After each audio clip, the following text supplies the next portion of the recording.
அனைவருக்கும் வணக்கம். 11th new Tamil book இயல் 6 கவிதை பேழை. ஆத்மா நாம் கவிதைகள்.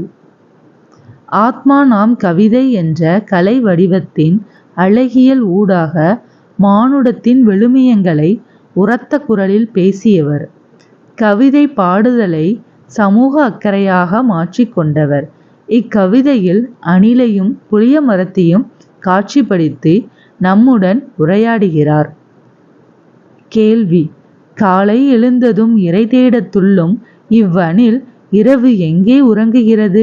மலர்கிளை படுகையிலா? ஆச்சுமணர் சரிவிலா?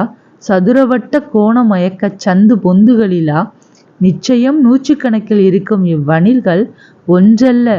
தம் குழந்தைத்தனமான முகங்களுடன் சிறு பிள்ளைகளுடன் அனுபவித்து உண்ணும் இவை தங்களை பற்றி என்ன கனவு காணும்? உணவையும் உறக்கத்தையும் தவிர. ஒரு புளிய மரம். ஒரு புளிய மரம் சமீபத்தில் என் நண்பனாயிற்று. தற்செயலாய் அப்புறம் நான் சென்றபோது நிழலிலிருந்து ஒரு குரல் என்னை தெரிகிறதா, நினைவிருக்கிறதா? அன்றொரு நாள் நீ புளியம்பழங்கள் பொறுக்க வந்தபோது என் தமக்கையின் மடியில் அயர்ந்து போனாய். அப்போது குளிர்ந்த காற்றை வீசினேனே உன் முகத்தில், உடலில் எங்கும். வா, எப்படியும் என் மடிக்கு. நூல்வெளி.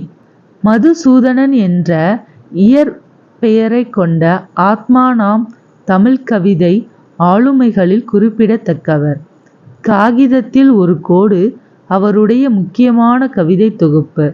ல என்னும் சிறப்பிதழை நடத்தியவர். கவிதை, கட்டுரை, மொழிபெயர்ப்பு என்று 3 தளங்களிலும் இயங்கியவர். இவருடைய கவிதைகள் ஆத்மா நாம் கவிதைகள் என்னும் பெயரிலேயே ஒரே தொகுப்பாக பெற்றுள்ளன. நன்றி.